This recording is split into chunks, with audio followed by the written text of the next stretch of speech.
दारू पिऊन वाहन चालवल्यास लायसन होणार रद्द. राज्यात गेल्या काही दिवसांमध्ये ड्रंक अँड ड्राईव्ह आणि पुढे त्यामुळेच घडणारे अपघात या प्रकरणांमध्ये कमालीची वाढ झाली आहे. यामुळे अनेक निष्पापांचा बळी जात असून आता सर्व स्तरावरून संताप व्यक्त केला जात आहे. यानंतर आता पुणे पोलिसांनी मोठा निर्णय घेतला आहे. मद्यपान करून वाहन चालवत असल्यास आता मोठी कारवाई होणार आहे.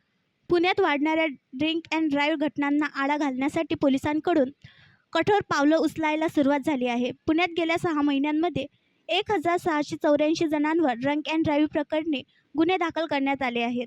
यापूर्वी दारू पिऊन वाहन चालवणे यांच्यावर फक्त खटले दाखल करून त्यांच्यावर कारवाई केली जात होती. मात्र यापुढे जर आता कोणी चालक दारू पिऊन गाडी चालवताना आढळून आला तर पहिल्यांदा त्यांचे ड्रायव्हिंग लायसन्स 3 महिने रद्द केले जाणार आहे. शिवाय त्याच व्यक्तीने जर पुन्हा केला तर 6 महिन्यांपर्यंत त्याचा परवाना रद्द होणार आहे. तिसऱ्या वेळेस पुन्हा तीच व्यक्ती आढळून आली तर त्याचे ड्रायव्हिंग लायसन्स कायमस्वरूपी रद्द होणार आहे, अशी माहिती पुणे पोलीस उपायुक्त रोहिदास पवार यांनी दिली आहे. दारू पिऊन वाहन चालवल्यास थेट लायसन्स रद्द करण्याची परवानगी मिळावी यासाठी पोलिसांनी न्यायालयाला प्रस्ताव पाठवला आहे. आणखी नवीन व्हिडिओ पाहण्यासाठी आमच्या देशमुख एक्सप्रेस न्यूज चॅनलला सबस्क्राईब करा, लाईक करा आणि शेअर करा.